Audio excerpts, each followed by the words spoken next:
감사합니다. 우리 늘 하던 것처럼 하트 재따라하겠습니다. 하나님, 나의 심장으로 당신을 사랑합니다. 옆에 보고요, 아이 컨택하고요. 예수 그리스도의 심장으로 당신 축복합니다. 반대편 보고요, 예수 그리스도의 심장으로 당신 축복합니다. 고맙습니다. 잘 오셨습니다. 우리 이달에 말씀하겠습니다. 12해 동안이나 혈루증으로 앓는 여자가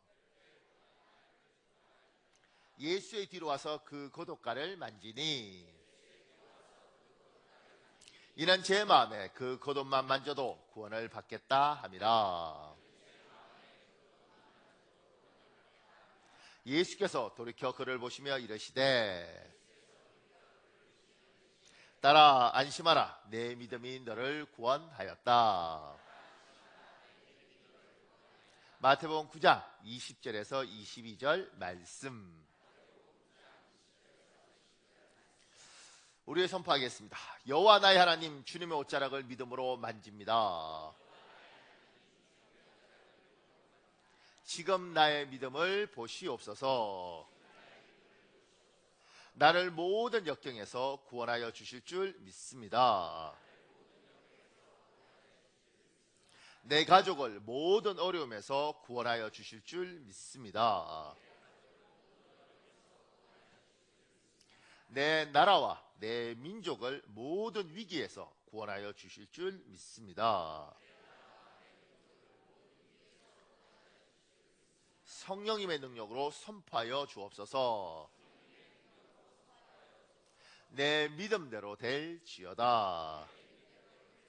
예수님의 이름으로 기도합니다. 아멘. 반드시 여러분의 선포대로 될 줄 믿습니다. 고맙습니다. 우리 열왕기상 8장과 마태복음 5장에 관한 말씀인데요, 큰 1번에 제가 이렇게 적었습니다. 주께서 세상 만민 가운데서 그들을 구별하여 주의 기업으로. 작은 1번에요, 나는 누구인가? 정체성은 사람에게 아주 중요한 요소입니다. 나의 뿌리가 어디고 내 소속이 어디인지 혼란스러울 때 사람은 방황하게 됩니다. 그래서 사춘기에 청소년은 질풍노도가 되고 이민 1.5세 중에는 극심한 성장통을 앓는 경우가 종종 있습니다. 사람은 내가 누군가가 정해지지 않으면 어떤 방향으로 가야 될지를 몰라서 굉장히 혼란스러워합니다. 그래서 사춘기 아이들은 왜 힘드냐면 자기가 어떤 길을 가야 될지, 내가 어떻게 살아야 될지 그 갈등을 하기 때문에 힘들어지는 거거든요. 이민 1.5세 같은 경우도 그렇습니다.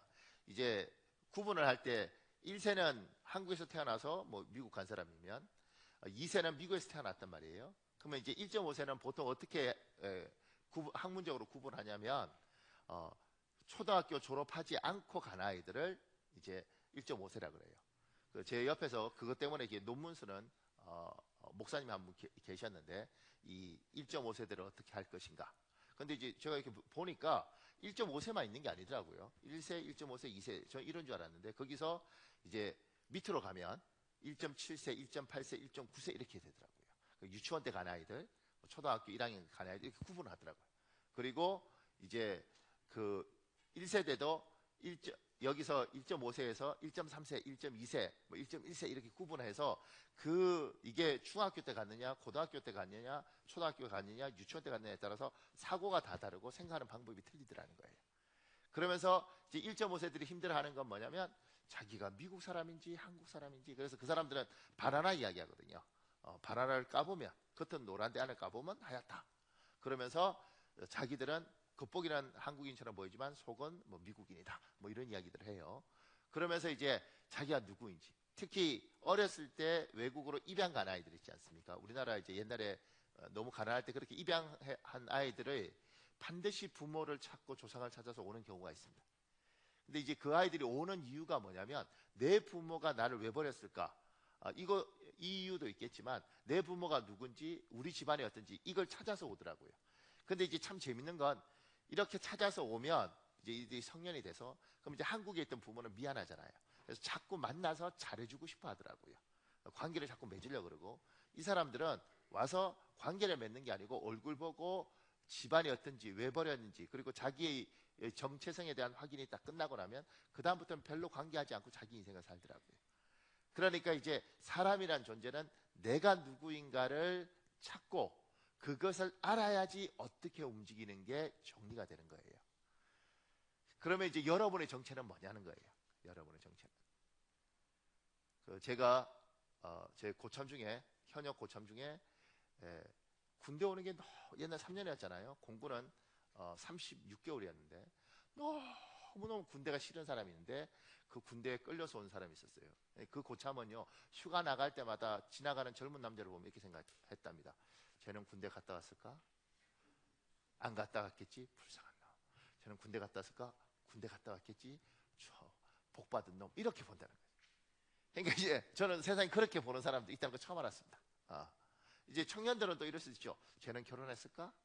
안 했을까? 이렇게. 근데 우리는 어떻게 보느냐면, 저 사람은 예수를 믿을까? 예수를 안 믿을까? 그거에 의해서 구분하는 거죠. 세상 사람이 있고 믿음을 가진 사람이 있는 겁니다. 이렇게 구별을 하는 거예요.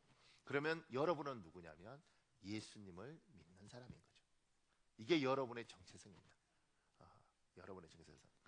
그러면 그 밑에 이렇게 적었습니다. 성질이나 종류에 따라 별도로 갈라놓은 것을 구별해라고 합니다. 여호와 하나님은 세상의 많은 민족 가운데 이스라엘 민족을 구별하여 자기 백성으로 삼으셨던 것처럼 세상의 많은 사람 가운데 우리를 구별하여 자기 백성 삼으셨습니다. 열왕기상 8장 53절 현대의 성경이 있습니다. 여러분 읽어볼래요? 시작.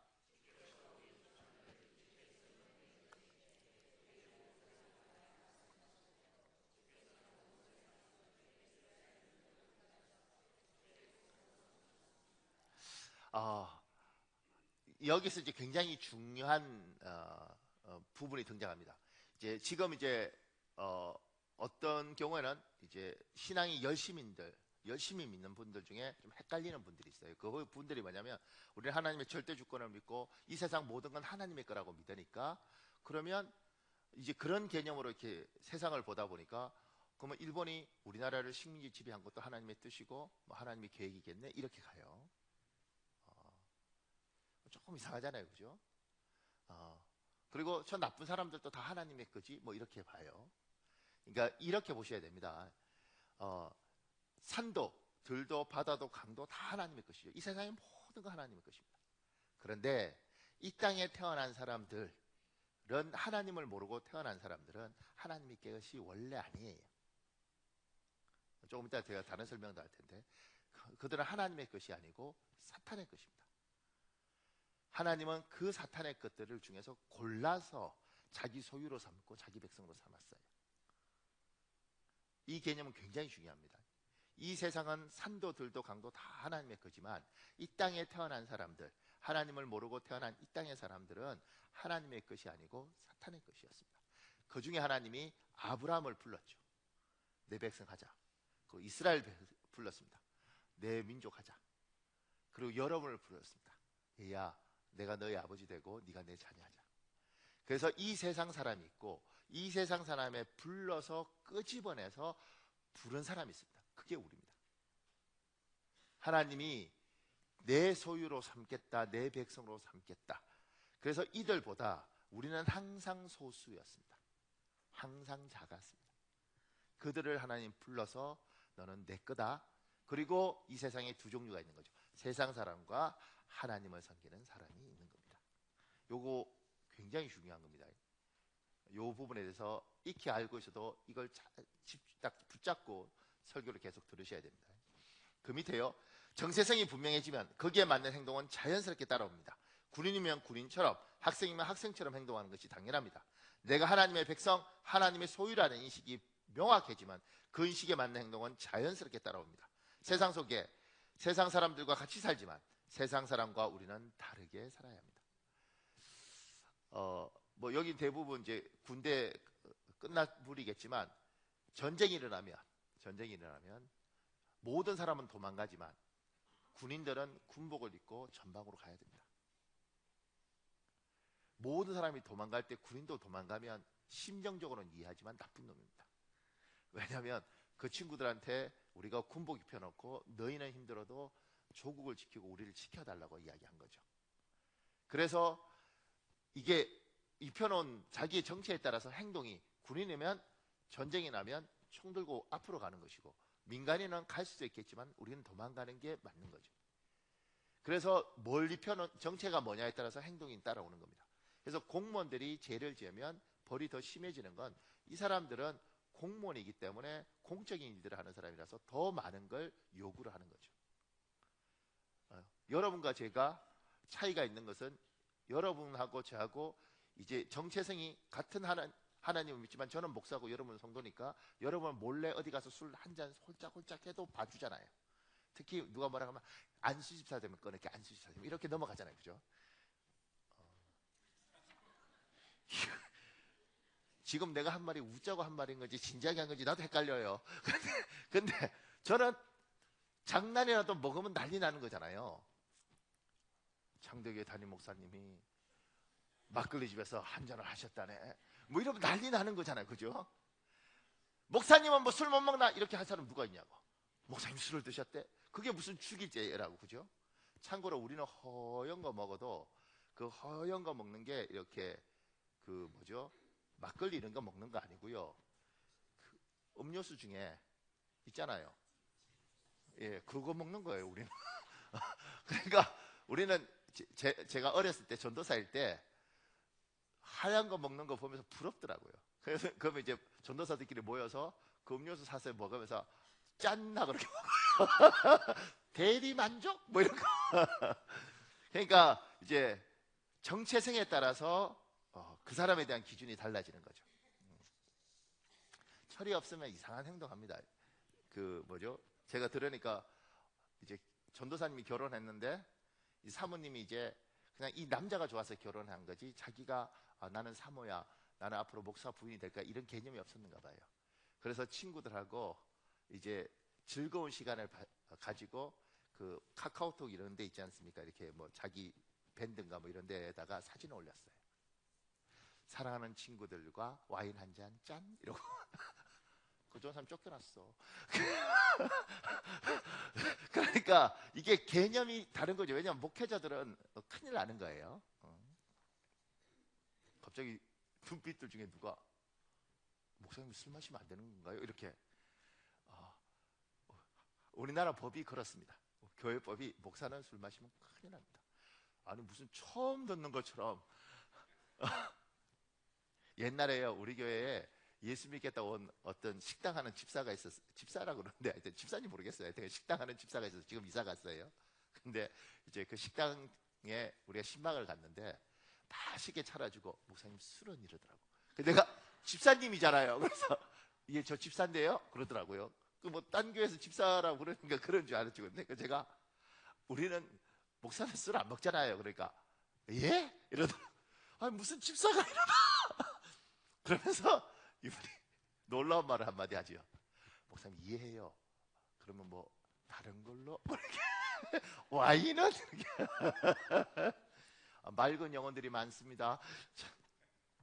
그 밑에요. 보세요. 이승이라는 분이 쓴 글 중에 이런 내용이 있습니다. 성도는 세상에서 구별된 자, 뽑힌 자라는 말이다. 그러므로 성도라면 그 이름에 걸맞게 세상에서 구별된 자로서 구별된 삶을 살아야 한다. 주일은 그저 노는 날이 아니라 하나님 주님께 온전히 드리는 날로 삼을 수 있어야 한다. 믿지 않는 사람들은 11조를 드리는 것 자체를 이해하지 못하고 차라리 그 돈으로 저축을 하거나 노후 보험을 들라고 한다. 하지만 우리는 소득의 10분의 1을 드릴 수 있어야 한다. 그것은 하나님이 물질의 주인이심을 인정하고 우리의 모든 것이 주님께로부터 공급되었음을 믿음으로 고백하는 것이기 때문이다. 이처럼 물질의 구별이 있어야 하고 시간의 구별이 있어야 한다. 더불어 말과 행동을 통해서도 구별된 삶을 살아야 한다. 비판 정죄를 하고 싶다고 해도 말하기 전에 다시 한번 생각할 수 있어야 하고 하나님께 기뻐하시는 말을 할 수 있어야 한다. 그런데 성경은 성도가 왜 거룩한 삶을 살아야 하는지에 대해서 말씀하고 있다. 내가 세상에 속하지 아니한 같이 그들도 세상에 속한 것이 아니하였사옵니다. 우리는 세상에 속하지 않았기 때문에 세상과 구별된 삶을 살아야 한다. 우리는 우리가 어디에 소속되어 있는지를 분명히 알아야 한다. 발은 이 세상에 딛고 있지만 우리는 저 하늘에 소속된 자이다. 또한 예수님은 말씀하셨다. 아버지께서 나를 세상에 보낸 것 같이 나도 그를 세상에 보내었고 우리는 이 세상에서 주의 뜻을 이루어 가라고 보내심을 받은 자이다. 그 뜻을 위해 삶의 현장인 세상에 보내었기 때문에 세상에서 살고 있지만 세상과 구별된 삶을 살아야 한다. 우리가 집사 직분이 아닌 걸 주기 전에 부를 때 성도님 이렇게 불러요. 그죠? 그 성도는 뭐냐면 이 세상에서 구별된, 거룩할 성자를 쓰는 거예요. 무리도 거룩한 무리예요. 구별된 사람입니다. 당신은 여기에서 불러서 하나님이 넌 내 거야, 내 소유야, 내 백성으로 삼은 겁니다. 이 세상에서 이 사람들하고 같이 살 뿐이지 소속이 다른 겁니다. 당신은 다른 사람입니다. 그렇게 하나님이 이야기를 하는 겁니다. 그 밑에요. 작은 이번에요. 우리는 세상 속에 세상 사람들과 같이 살지만 세상 사람들과 다른 두 가지 방식으로 살아갑니다. 먼저는 눈에 띄게 다른 방식으로 사는 것이고, 다른 하나는 눈에 띄지 않지만 다른 방식으로 사는 겁니다. 우리는 세상에서 불러서 세상 사람하고 달라요. 그러니까 사는 방식이 다른 게 있는 거예요. 그 다른 방식이 두 가지인데, 하나는 눈에 띄게 다른 게 있고, 하나는 눈에 안 띄는데 자세히 보면 저 사람은 다르네, 이게 있다는 거예요. 그 이야기를 합니다. 그 밑에요. 눈에 띄게 다른 방식은 사는 것은 겉으로 드러나기에 세상 사람에게 숨기기가 어렵다는 것입니다. 이것의 대표적인 것이 예배입니다. 기도입니다. 성경 읽기입니다. 눈에 띄는 거예요. 우리 식사기도 같은 거 눈에 띄잖아요. 물론 어떤 분들은 식당에 가서 식사기도 할 때 그러더라고요. 어머 휴지? 잘 먹겠습니다. 그래서 왜냐하면 이렇게 하는 게 쑥스럽고, 남들이 너 뭐 교회 다녀? 이럴까 봐. 어머 이거 뭐지? 할렐루야 감사히 먹겠습니다. 이렇게 그러니까 어떻게 하겠어요? 그런 분들이 있던데요. 숟가락 이렇게 들면서 할렐루야 감사히 먹겠습니다. 이렇게 그렇게 해서, 왜냐하면 딱 이렇게 기도하는 순간 너 교회 다녀? 예수님 믿어? 야 너 어저께 술 퍼먹더구만. 이렇게 갈까봐.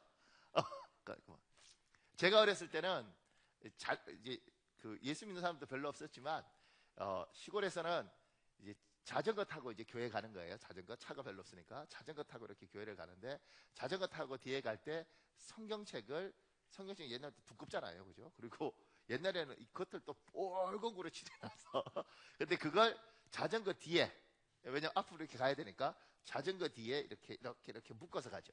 근데 성경을 묶어서 가면 김씨 너 요새 교회 다녀? 이야 세상 많이 변했네 이럴까봐 그걸 신문지에 이렇게 뚫뚫뚫뚫뚫 말아서, 그래서 뒤에 이렇게, 그러면 옛날에는 고깃집에 가면 툭툭툭 썰어서 신문지에 뚫뚫뚫뚫 말아줬어요. 그러니까 왜냐하면 들킬까봐, 사람들이 예수 믿는다 그러면 좀 이상하게 볼까봐 제가 다니던 교회는 그런 식으로 해서 교회를 다녔어요. 그러니까 성경책이 신문에 뚫뚫 말아서 갔죠.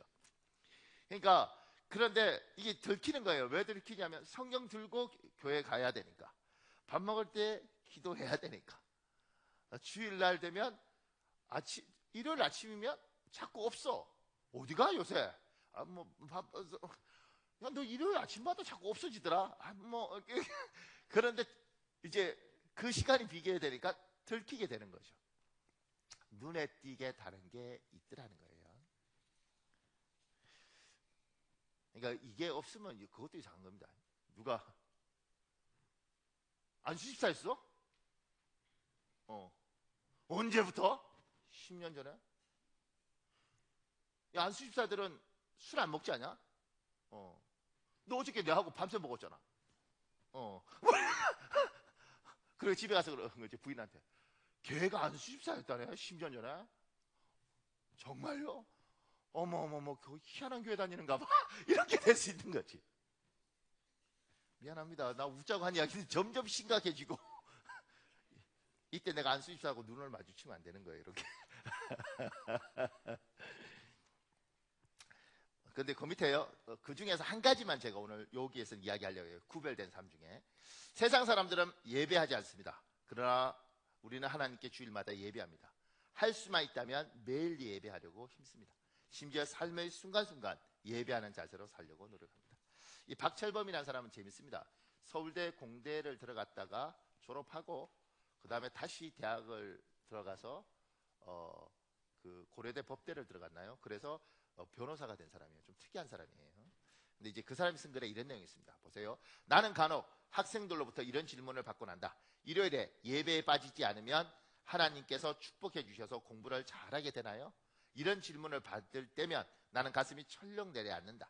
그렇다, 아니다 대답하기 전에 그런 질문을 던진 내면의 깊은 동기가 혹시나 공부를 잘하기 위한 수단으로 예배를 받아들이기 때문은 아닌지 불안하기 때문이다.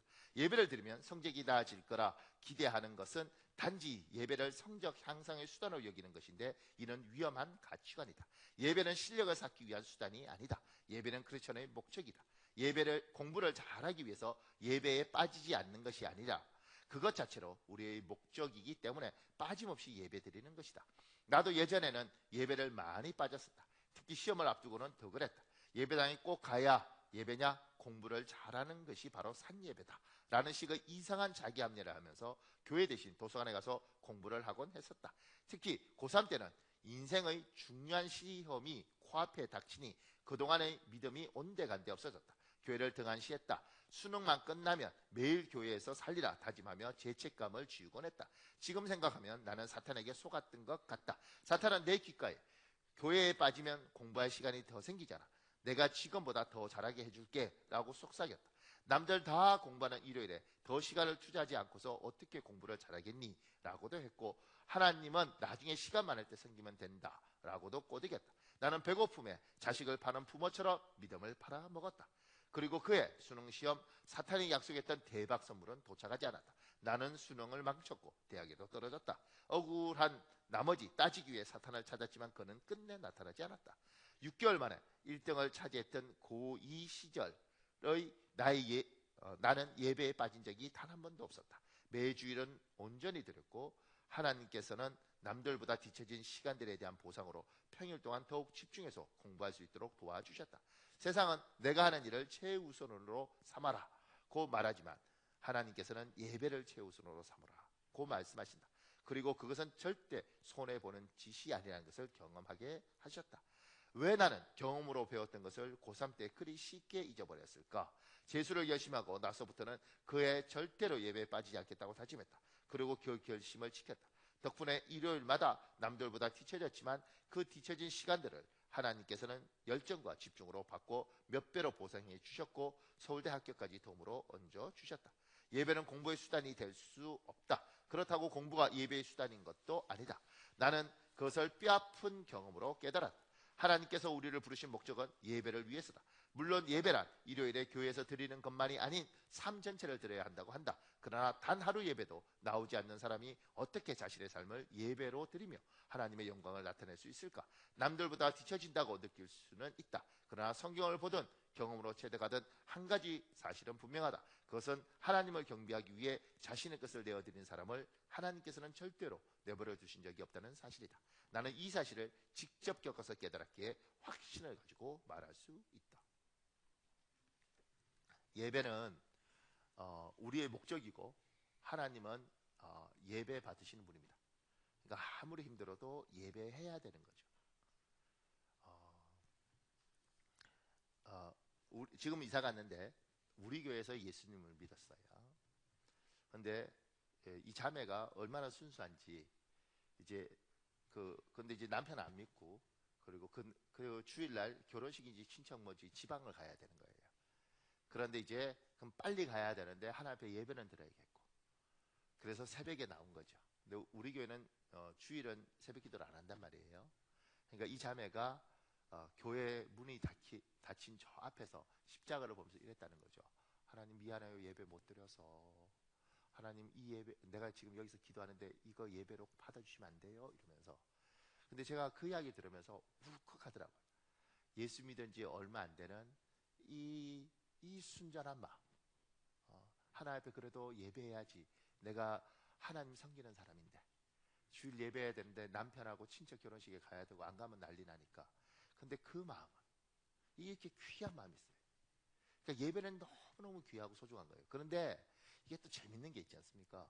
이게 이제 이 마음이 집사가 되고 권사가 되고 장로가 되고 뭐 이렇게 되면 더 깊어져야 되는데, 믿음이 너무 좋아진 집사님들은 이런 거죠. 주님 아시죠? 오늘은 제가 골프를 제 마음은 항상 주님께 있습니다. 나이샷! 이럴 수 있다는 거지. 믿음이 너무 좋으면 그러더라고요. 제가 믿음이 너무 좋아요. 그런데 교회 가서 그래도 예배 드리고 그래. 목사님, 저는 삶 자체가 예배입니다. 굳이 주일날 안 해도 삶이 예배다. 나는 삶이 예배라는 사람하고 대화 안 하려고 작정했어요. 너무 놀랐어. 삶이 예배. 그러니까 틀린 말을 안 해요. 근데 그 틀린 말이 아닌데 그 말이 너무 예쁜 말이 그 사람한테 가서는 너무 이상한 말이 되어버린 거예요. 그러니까 주일날 남들이 너는 왜 꼭 11시만 되면 없어? 난 예배해야 돼. 예배해야 돼. 나 하나님께 예배해야 돼. 주일날은 아무리 힘들어도 난 예배해야 돼. 이 마음. 그리고 피치 못할 거 있잖아요. 군인들 같은 경우에 또 공무원들 같은 경우에 뭐 격주로 근무하고 어쩔 수 없는 경우들. 그때 하나님 많이 미안합니다. 제가 어쩔 수 없이 이러지만 하나님, 나는 정말 하나님을 예배합니다. 그리고 막 하나님 앞에 이렇게 드리는 그 마음을 주님이 귀하게 받는 거죠. 우리는 예배를 빠지면 안 되는 사람들입니다. 하나님이 여러분을 이 세상에서 구별했고, 구별한 여러분들은 눈에 띄는 표시들이 생길 수밖에 없는데, 그 중에서 예배는 반드시 지켜야 될 것이고, 그 예배가 때로는 여러분을 살립니다. 어떤 일이 있어도 예배를 지키는 복이 있길 예수님 이름으로 축복합니다. 지금도 우리 교회에 중국 출장 갔다 온 분 중에는 목사님, 저는 스스로 자가격리합니다. 이래서 못 오시는 분들도 있고 이래요. 성도한테 피해 줄까 봐. 그러니까 그 사람들이 저한테 전화 올 때는 막 굉장히 미안해 하면서, 목사님, 이번에 중국 출장 갔다 와서 제가 너무나 예배를 가고 싶은데 성도들한테 피해 줄까 봐 2주 동안 빠집니다. 목사님 이해하십시오. 그러면 막 미안해 하는 거예요. 그렇게 예쁜 사람들이 있더라고요. 그 다음에 큰 이번에요. 화평케 하는 자, 하나님의 아들이라. 그 밑에요. 눈에 띄지 않지만 다른 방식으로 사는 것은 안으로 숨겨져 있기에 세상 사람이 찾아내기 어렵습니다. 그러나 자세히 관찰해 보면 선명하게 보입니다. 이것의 대표적인 것이 화평하려고 노력하는 삶의 태도입니다. 사람은 세 부분에서 화평해야 정말 화평한 사람입니다. 그래야 진정으로 하나님의 아들, 하나님의 딸이라 일컬음을 받을 수 있습니다. 지금 예배드리러 교회 오고 성경책 들고 다니고 그 다음에 식사기도 하고, 이거 눈에 다 보이는 거예요.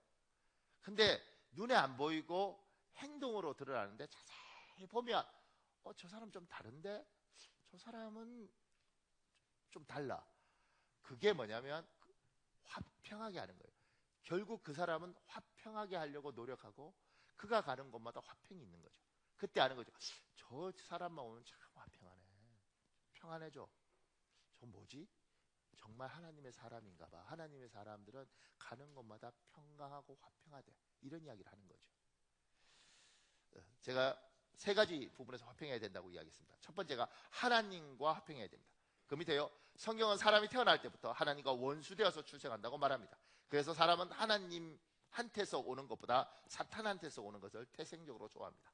요한복음 8장 42절 47절, 유진 피터슨이라는 굉장히 유명한 영성신학자가 번역한 성경이 메시지 성경입니다. 여러분이 한번 읽어볼래요? 시작.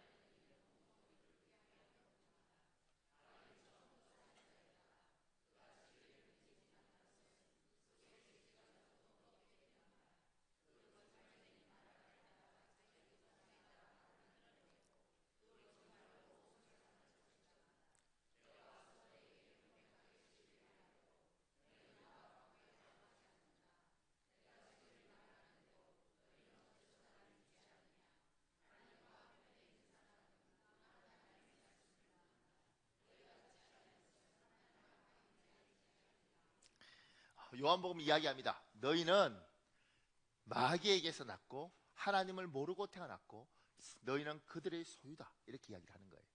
그 소유였던 사람을 하나님 불러서 너는 내 거다, 내 백성이다, 내 자녀다.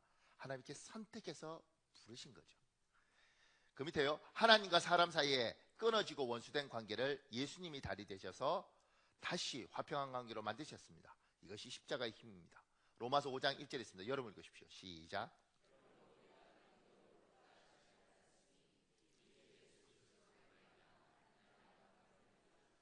제가 옆에 그림을 하나 이렇게 붙여놨잖아요. 요건 내비게이터가 전도할 때 쓰는 다리 예화라는 겁니다. 그러니까 사람하고 하나님 사이는 원래 저렇게 구덩이가 있어서 건너갈 수 없습니다. 사람은 죄인이었고 심판받고 결국은 사망을 할 사람입니다. 그런데 예수 그리스도가 하나님과의 관계를 이어주면서 사람은 죄인이 아니라 의인이 되고 심판을 받지 않고 사망이 아니라 영원한 생명을 얻습니다. 이게 예수 그리스도의 힘이죠. 그러니까 하나님과 화평해야 된다, 이 말을 다르게 하면 영적인 부분에서 화평을 얻은 거예요. 영적인 부분에서 평강하지 못하면 어떤 문제가 생기냐면 이런 겁니다. 제가 재밌는 거 하나 봤는데요. 이제 이렇게 뭐 유명한 사람이 쓴 뭐 액자인가 봐요. 뭐 이런 거. 그런데 이제 글씨 한자로 이렇게 글씨 멋있게 쓴 거예요. 몇백만 원 주고 그거 샀어요. 사서 그러면 집에 아무 데나 걸면 되잖아요. 그죠? 근데 전화를 해서 이제 점쟁인가 봐요. 전화를 해서 묻는 거죠. 내가 이 액자를 샀는데 우리 집에 어느 벽에 걸어야 되겠냐? 동서남북 중에. 그리고 오늘 걸어도 되냐? 그래서 그 점쟁이가 동쪽에 걸라 그래서 동쪽에 며칠 날 걸라 그래서 며칠 날 걸겠다 그러고 돈을 주고 점쟁이한테 복채를 주고 그날 못을 쳐서 액자를 거는 거예요. 점쟁이가 사준 게 아니고 내 돈으로 사서 어디 내 집에서 예쁜 데 붙이는 것도 아니고 동서남북 어딘지에 길한 방향을 찾았어. 그것도 내가 원하는 날짜가 아니라 점쟁이가 말하는 날짜에 점쟁이 가서 박아주는 것도 아니고 내가 받고 점쟁이한테 복채를 줘요. 이게 뭐냐면 하나님과 화평하지 않는 사람들은 이렇게 살 수밖에 없습니다. 영적으로 눌려서. 이사는 언제 가요? 손 없는 날 가요. 우리는 값 깎아주면 좋아. 그냥 손이 있든 없든 뭐 관심 없어. 영적으로 하나님과 화평하지 못한 사람은 눌려있고, 특히 악한 것들, 그 다음에 영적으로 사탄이라는 존재에 대한 인식을 하는 사람은요, 이렇게 눌려서 사는 겁니다. 그러니까 내 집에 못 하나도 내 마음대로 못 받고 이사도 내 마음대로 못 가는, 그렇게 눌려서 사는 거예요. 그리고 무슨 일이 있으면 이거 천벌 받았나? 이거 뭐 액땜했나? 이렇게 가는 거예요. 그러니까 인생이 얼마나 피곤하냐고. 우리는 누가 뭐라 그럴 때 액땜했나? 뭔 소리야? 낮에 해도 밤에 달도 하나님의 백성 못 건드린다 그랬어요. 무슨 소리야? 집사님 무슨 소리야? 이렇게 확 하는 거예요. 손이 있다 없다 관심 없어 우리는. 이렇게 하는 거예요. 이게 하나님과 화평한 사람이 가진 굉장히 큰 힘이고 파워입니다. 전 세계의 95%는 무슨 형태든 종교 형태를 갖고 삽니다. 그러니까 과학적이고 합리적이라고 이야기하면서 신앙이 없는 것처럼 이야기하지만 G20 이렇게 G20 정상들 모였을 때 그 중에 15명인가가 다 신앙인이잖아요. 그러니까 이 땅의 많은 사람들은 신앙적인 형태를 갖고 있습니다. 우리 기독교회처럼 교회를 안 온다 할지라도 그들은 그런 게 있습니다. 그리고 그들은 거기에 의해서 눌려서 살고 짓눌려서 삽니다. 그래서 때로는 부적을 베개에 넣고 자기도 하고, 무슨 급한 일이 있으면 어쨌든 매달리기 위해서 쫓아다니고 그렇게 삽니다. 그리고 누가 무슨 말하면 힘들어하고, 심지어 이 세상은 이렇게 말하잖아요. 장례 치르면 좋은 데 가서 좋은 데 가서. 그들은 좋은 데가 뭔지 몰라요. 그래서 그들은 사망에 대해서 두려움에 떨고 삽니다. 그러니까 우리는 죽음에 대해서 슬퍼하지 공포감을 느끼지 않습니다. 근데 이 땅에 사는 사람들, 하나님을 모르는 사람들은 죽음 위의 세계에 대한 두려움이 있기 때문에 그들은 공포스럽게 살고요, 바들바들 떨고 삽니다. 제 인생에서 고등학교 2학년 때 너무너무 예쁜 애가 있었어요. 그래서 쟤하고 사귀자고 한번 이야기를 해볼까 이렇게 생각을 했어요. 나도 괜찮았어요. 나도. 그런데 이제 같이 글 쓰는 아이였는데 그 여자의 한마디 말에 제가 딱 접었어요. 걔가 고등학교 2학년 여자애가 뭐라고 이야기하냐면, 현우가 나는 억울해서라도 오래 살 거다. 여자가 이렇게 그렇게 말할 때 예쁘게 생긴 애 입에서 그런 이야기하면 놀랍습니다. 근데 그냥 그렇게만 해도 괜찮은데 어디서 들었는지 놀라운 문장을 합니다. 이해해 주십시오. 나는 벽에 똥칠할 때까지 살 거다. 이런. 그때는 그게 무슨 말인지 몰랐어요. 왜 벽에? 근데 이제 알죠. 이제 치매 뭐 이런 거 하면. 제가 그거 듣고요, 딱 접었습니다. 예쁘다 뭐도 필요 없어요. 끔찍하더라고. 그러면 그 아이가 왜 그 말을 했을까? 나중에 나이가 들면서 같이 이제 다 글 쓰던 친구들이거든요. 중앙대학교 문해창작학하고 다 뭐 이렇게 했어요. 그런데 이제 그 아이들하고 이제 시간 지나면서 하나님을 모르고 살아온 인생이 너무 억울하고 분한 거예요. 그러니까 죽으면 너무 억울하니까 어떻게든 살아야 되고 일을 박박 갈면서 벽에 뭐 하면서까지도 살아서 하겠다. 이게 이 세상 사람들의 법칙이에요. 우리는 너무 저렇게 힘들어하는 것보다는 그래도 천국이 좋지. 천국 가셨는데 뭐 이렇게 말을 해요. 세상에. 그러니까 이 세상 사람들 보면 뭐 저런 사람들이 다 있나. 우리는 이렇게 말하잖아요. 그냥 그렇게 고생하는 것보다는 하나님 나라가 훨씬 좋은데 하나님 나라 갔으니까 이렇게 그렇게 우리는 반응을 하고 그렇게 우리는 말을 해요. 저희 장인 장모는 일찍 돌아가셨거든요. 그 뭐지 60 뭐 이렇게 젊었을 때 이렇게 천국 가셨는데 뭐 권사님이고 집사님이셨어요. 근데 집사람하고 이야기하면 엄마가 얼마나 그립겠어요. 근데 이제 이야기하다 보면 이렇게 말하는 거죠. 천국 가셨으니까 힘들어하지 않고 천국 가셨고 천국 가서 만나면 되지 뭐 이렇게. 그러니까 이 세상 사람하고 우리하고 이 죽음을 보는 관점이 굉장히 달라요. 하나님과 화평한 사람들은 이걸 가지고 있습니다. 벽에 이렇게 하면서까지 어째서 이거 아니라고. 저기가 더 좋으니까. 여기서 우리가 못 보는 게 섭섭해서 그렇지 좋은 데 가셨으니까. 작은 이번에요. 나 이외에 다른 사람과 화평해야 합니다. 할 수만 있다면 모든 사람과 화평하십시오. 로마서 12장 18절에 있습니다. 여러분 읽으십시오. 시작.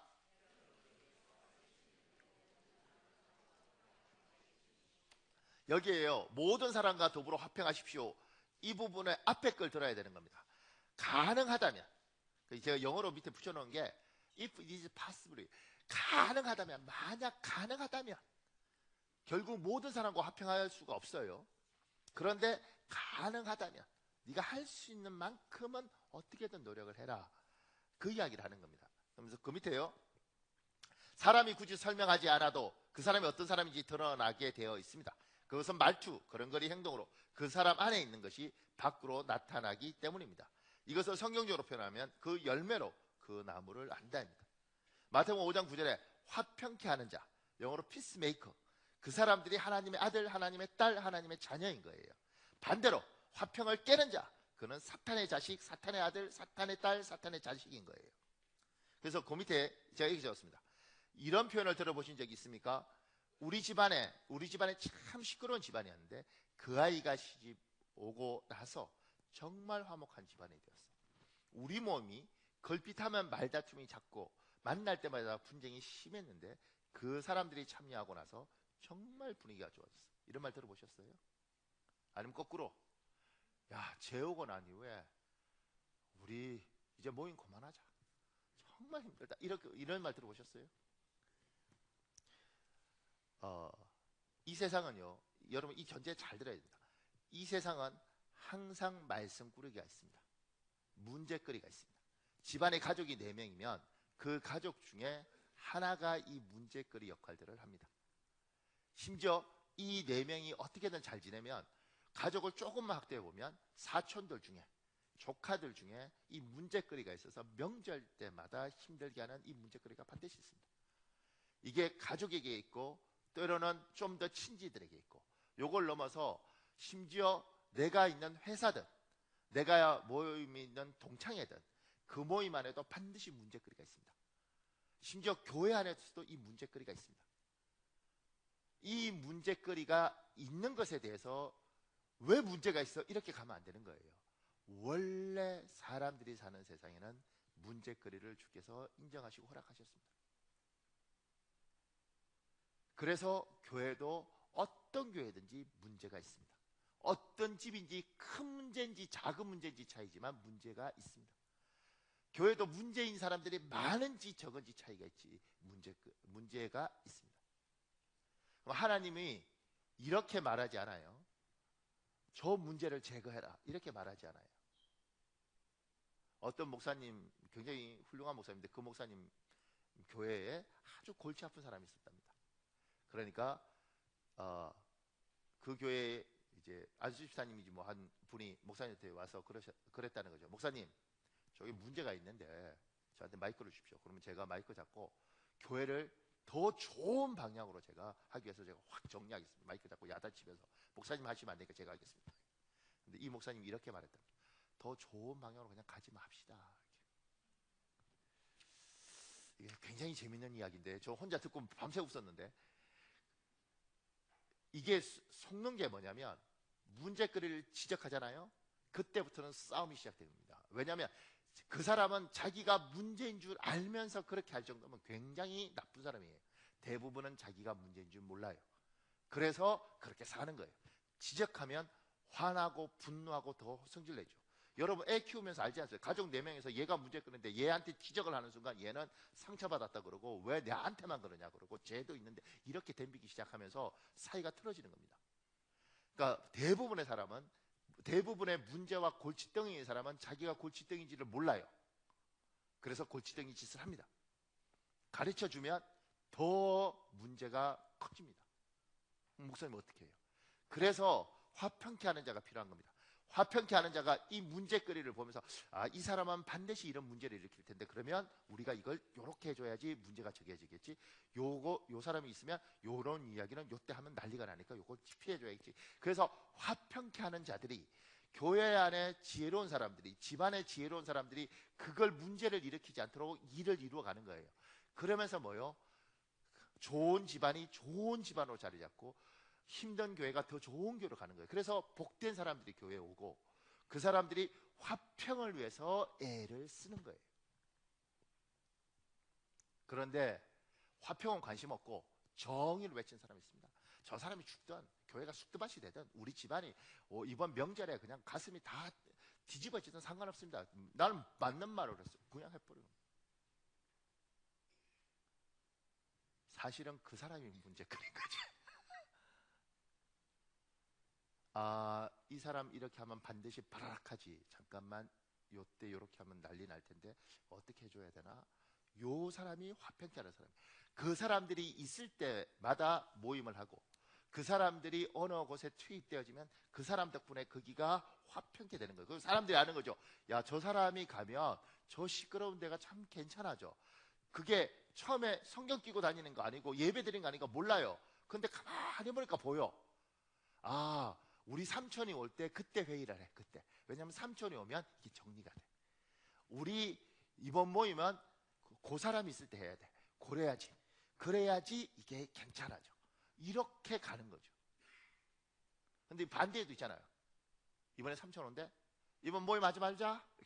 왜냐하면 그 사람만 오면 아무 문제가 아닌데 이게 난리가 나고 별거 아니고 넘어가는데, 제가 요새 이제 여러분 신문 많이 보고 방송 많이 보면 영성이 떨어져요. 근데 컴퓨터를 키면 항상 네이버가 떠. 그리고 근데 제가 요새 이렇게 보니까 이제 좀 있으면 국회의원 선거하잖아요. 지금은 그 사람들 다 직업이니까 이제 뭐 목숨을 거는 거 아닙니까? 제가 보니까 떡볶이 먹는지 오뎅 먹은 거, 또 이쪽은 지하철에서 앉은 자세 이거 갖고 아무 문제도 아니죠. 떡볶이를 저 사람 저렇게 먹는 것 같다. 손가락 먹든 발가락으로 먹든 먹잖아 그냥. 그 다음에 지하철에서 뭐 덜어놓으면 문제겠지. 다리를 꽂으면 그렇잖아요. 근데 이쪽을 공격해야 되고 이쪽은 공격해야 되니까 별거 아닌데 떡볶이를 이렇게 먹겠니? 지하철에서 이렇게 앉았네. 막. 그 사람들 그렇게 문제를 만드는 거 보면 알게 되죠. 뭐냐면 화평케 안 하고 화평을 깨는 자들이니까 하나님의 자녀들이 아닌 거지. 근데 제가 이렇게 보면서 그 생각했어요. 신문이나 방송이 없으면 참 좋겠다. 미안합니다. 기자 혹시 있는지 모르겠는데 신문이나 방송이 없으면 참 좋겠다. 왜냐하면 그냥 떡볶이를 저렇게 먹네. 지하철에 다리를 꼬고 앉았네. 골반이 안 좋나? 뭐 이렇게 넘어가겠지. 근데 문제를 만들면 문제가 돼요. 저도 여러분 아무 문제 없잖아요. 누가 하나가 목사님 사투리 쓰는 것 같지 않아? 어쩐지 귀에 뭐가 좀 거슬리더라. 그거 좀 더 심해지면 이렇게 뭔 소리인지 하나도 못 알아듣겠더라. 내가 강남에서 국어 선생만 5년을 했어요.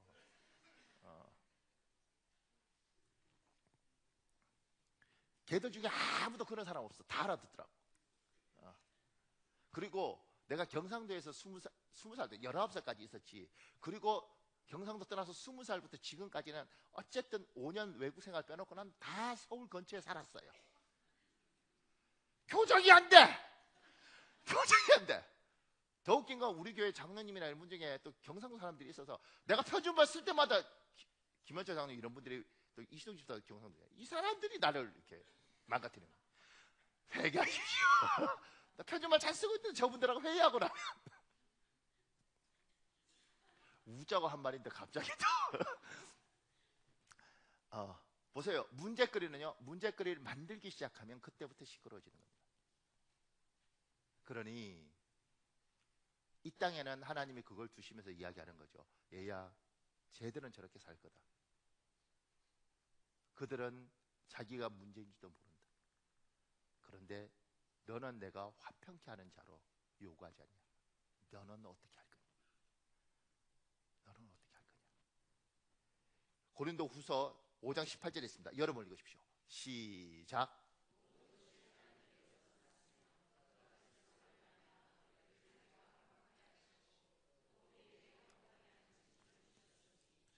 여러분 집사, 장로 뭐 이런 거 직분이죠. 목사도 직분이에요. 주일학교 교사, 성가대 이거 직분이에요. 그런데 하나님이 화목케 하는 거, 화평케 하는 것도 직분이라 합니다. 요구하시는 거죠.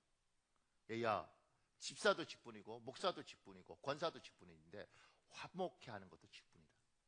그리스도인 성도들은 화목케 하는 사람이다. 화평케 하는 사람이다. 잊지 마라. 잊지 마라. 네가 가는 곳마다 화평해야 됩니다. 그러려면 그 밑에요. 우리 믿음의 사람은 전체를 화평하게 할 의무가 있습니다. 모두를 화목하게 할 책임이 있습니다. 하나님이 부여한 우리의 직분입니다. 부분이 아니라 전체를 화목하기 위해 행동해야 합니다. 나 한 사람의 유익이 아니라 모두의 유익을 위해 말하고 움직여야 합니다. 그래야지 화평합니다. 그 밑에 글이 하나 있습니다. 보세요. 어렵게 전도한 남편을 실족시킨 한 집사님의 이야기를 들었습니다. 남편이 교회를 따라 나오면서 생활이 변하기 시작했습니다. 술을 좋아하던 남편이 교회를 다니기 시작하면서 직장에서도 술을 끊었다고 선언했습니다. 술 때문에 이혼 직전까지 갈 정도로 술 마시고 늦게 들어오던 남편이 한순간에 변한 것입니다. 근데 하루는 남편의 연락도 없고 밤이 늦도록 집에 오지 않았습니다. 전화를 걸었지만 전화기가 꺼져 있었습니다. 순간 남편이 또 술을 마시고 있겠구나 하는 생각에 집사님은 화가 나기 시작했습니다. 자정이 넘어서도 연락이 되지 않자 화가 머리 끝까지 나서 잠도 오지 않았습니다. 교회에서 간증까지 하고 어떻게 이럴 수가 있어? 그때 현관문 열리는 소리가 나서 뛰어나가 들어오는 남편에게 한마디 했습니다. 이 위선자, 거짓말쟁이. 그런데 남편은 아무 말도 하지 않았습니다. 이상한 것은 술 냄새도 나지 않았다는 것입니다. 다음날 말없이 출근하는 남편에게 전화를 하자 남편의 첫마디가 나 이제 교회 안 나가 였다고 합니다. 자초지정을 들어보니 그날 회사에 안 좋은 일이 있어서 밤늦게까지 일을 수습하느라 수고하고 돌아온 남편에게 소리를 질러서 남편의 자존심을 건드리고 만 것이죠. 우리의 말 한마디가 모든 것을 무너뜨릴 수 있습니다. 정반대로 예수를 믿지 않다가 시어머니의 말 한마디 때문에 예수를 믿게 된 경우도 있습니다.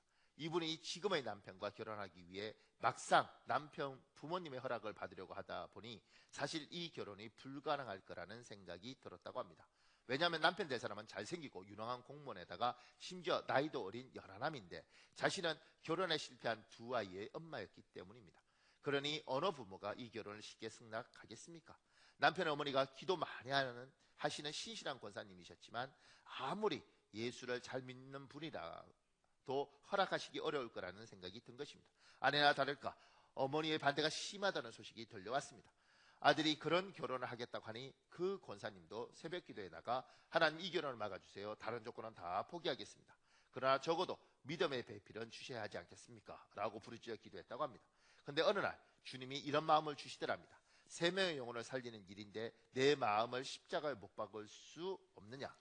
처음에 무슨 말인지 잘 몰랐는데 생각해보니 며느리 될 사람과 그의 두 자녀를 말씀하시는 것이 깨달아졌습니다.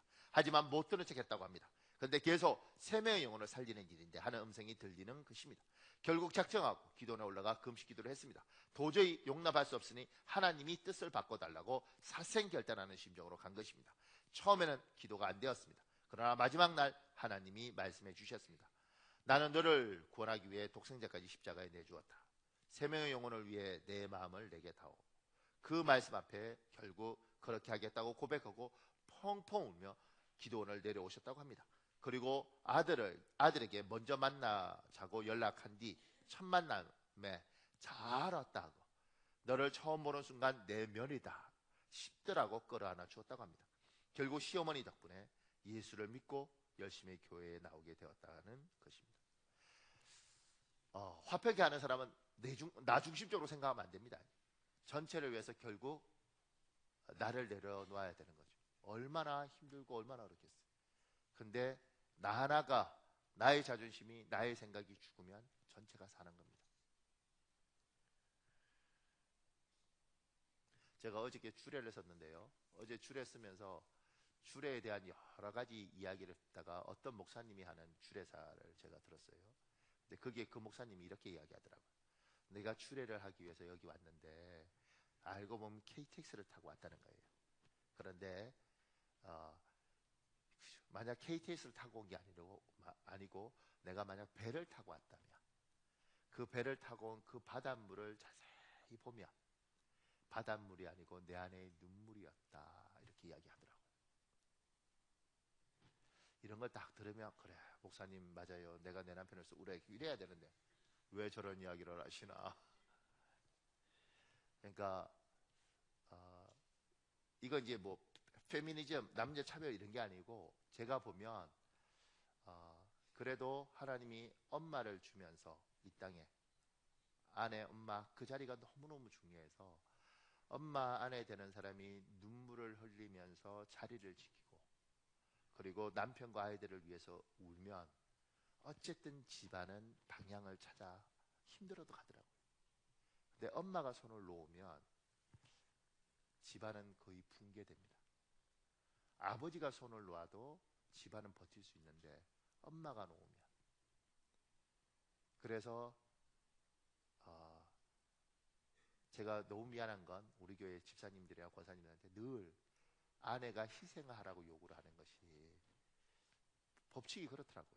논리적으로 아무리 뭐라고 이야기해도 실제로 경험해보면 아버지가 집을 나가는 건 그래도 어떻게든 버티는 집안이 대부분인데 엄마가 집을 나가면 99%는 가정이 붕괴가 돼요. 그래서 화평하기 위해서는 내가 죽어야 되는 거예요. 내가. 3번에요. 다른 사람과 화평하기 전에 자기 자신과 화평해야 합니다. 자기 자신과 진정으로 화평하려면 내 노력만으로 되지 않습니다. 성령 하나님의 도우심이 반드시 개혁되어 있어야 합니다. 인생을 거쳐오면서 그 밑에요. 인생을 거쳐오면서 마음속에 한이 자리 잡은 사람이 있습니다. 한이란 축적되고 응집된 슬픔이라고 정의할 수 있습니다. 내 안에 깊이 숨어있는 슬픔이 치유되어야 합니다. 그래야 나 자신과 화평이 이루어집니다. 그 밑에요. 나 자신과 화평하기 위해서 내가 할 것은 용서입니다. 나를 아프게 한 사람을 용서하고 심지어 나 자신을 용서하셔야 합니다. 그 밑에요. 용서와 화해는 다릅니다. 화해는 둘이 합니다. 용서는 혼자 합니다. 그 밑에요. 나 자신을 용서하십시오. 내 삶을 크게 고통스럽게 만들었던 과거의 나를 용서하십시오. 내 인생을 매우 아프게 했던 결정을 한 과거의 나를 용서하십시오. 이게 지금 하나님과 화평하고 다른 사람과 화평하고 근데 화평의 결정적인 것은 내가 나와 화평하는 거예요. 내가 나와 화평하기 위해서는 내 안에 있는 아픔과 상처가 있는데 한을 학문적으로 정의할 때는 응축된 슬픔이라고 이렇게 정의를 합니다. 우리 민족은 이 응축된 슬픔을 가슴에 갖고 있습니다. 이 한이 내 안에 남아있는 것, 용서하지 못한 것, 나를 억울하게 했던 것, 심지어 내가 왜 그때 그 결정을 해서 이 고통을 당하나, 이것들이 가슴 깊이 남아있는 사람들은 나와 화해가 안 된 거예요. 나와 화해가. 그러니까 하나님을 믿고 신앙생활을 하고 하나님 주신 은혜가 있어도 기쁨이 밑바닥 깊은 데서 올라오지 않고요, 감사한데 온전히 감사하지를 못하는 겁니다. 그래서 예수를 믿어도 온전해지지 않아요. 제가 영상을 하나 준비했는데 보면 좀 안 될 것 같아서 제가 그래서 설명하겠습니다. 요새 트로트가 유명해졌습니다. 하여튼 트로트 문화가 지금 굉장히 대세라고 그래요. 근데 그 트로트 가수 중에 진성이라는 가수가 있더라고요.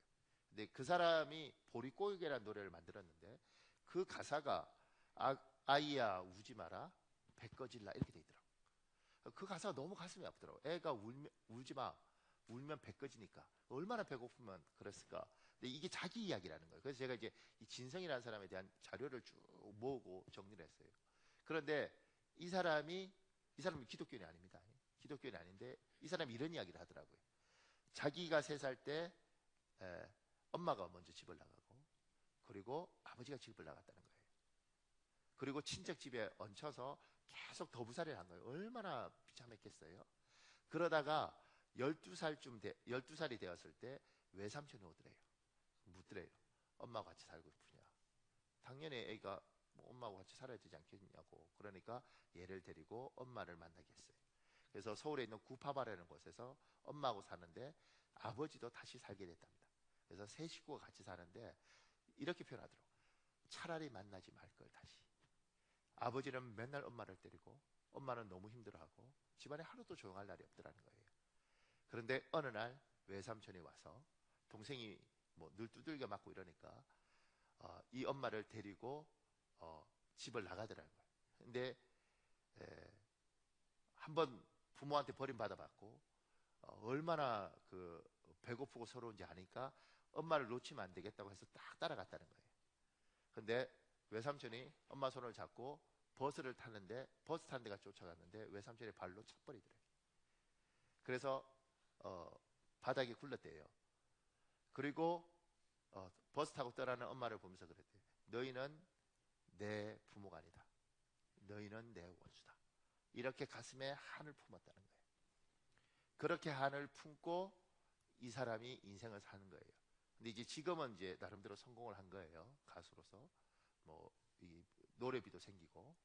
근데 이 사람이 그 부모에 대한 이 맺힌 한을 가졌는데 나이가 되니까 부모에 대한 이해력이 생기더래요. 그래서 엄마를 다시 만났답니다. 엄마를 다시 만나서 용서를 했는데 엄마하고 있으면 얼굴이 굳어지는 거예요. 다 이해하는 거죠. 자기도 힘들었겠지. 근데 있으면 불편한 거예요. 여러분과 제가 하나님이 용서하라고 그럴 때 여러분과 제가 할 수 있는 건 지금 이 사람처럼, 이 사람은 하나님 모르는 사람이니까 그냥 그까지 이해한다, 용서했다. 근데 그분이 재밌는 표현이에요. 옷이 물이 들었는데 지워도 물든 게 지워지지 않는 것처럼 자기 마음은 부모에 대한 그 엉어리가 그렇게 있다는 거예요.